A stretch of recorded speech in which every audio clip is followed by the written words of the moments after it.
Hello po mga idol, kumusta? Ito lang po entry natin ngayong araw. Minuro di kulang-kulang. Kasi marami tong kulang eh. Kung anong meron sa kusina natin, yan lang ang pagtyagaan natin. Halo-haluin lang natin yan. Basta importante, makakain tayo ng maayos. Ito lang po ang gawin natin. May karin tayo ng baboy na hiniwa ko lang into bite size. Tapos hotdog, sweet release pickles, at saka yung tomato paste natin. At siyempre hindi mawala yung green peas at saka yung ating patatas at saka carrots. Pa-square-square lang pong hiwa niyan, maliit.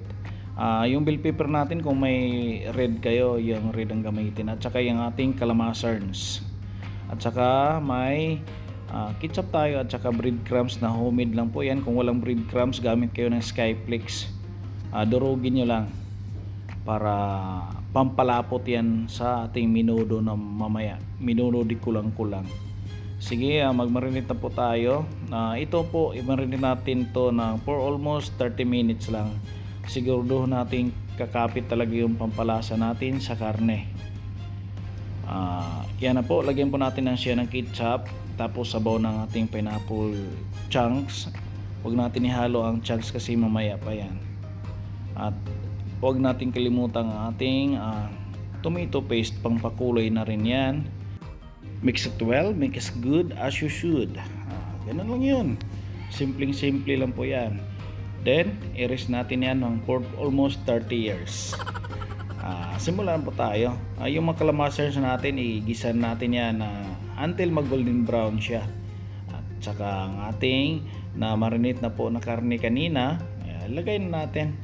Lagyan natin ng suka konti para matagal mapanis yan. Yan ang technique. Lagay tayo ng tubig. Level lang po sa karne natin yung tubig para pampaluto lang yan ng ating mga gulay mamaya.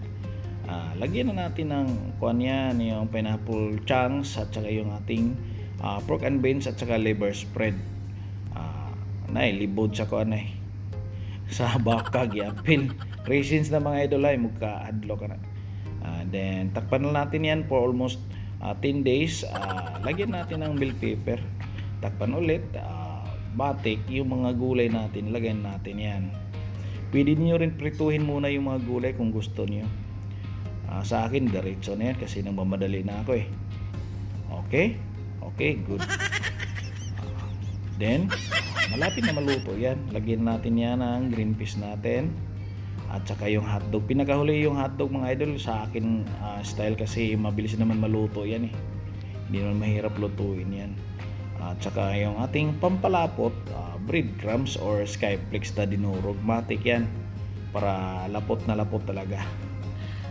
Takpan natin yan po ilang minuto. At yan meron na tayong minudo. Minudo di kulang-kulang kasi maraming kulang yan. Much better kung may atay sana, di ba? Pero okay na yan. Sige. Kain po tayo mga idol. Salamat sa panonood. God bless.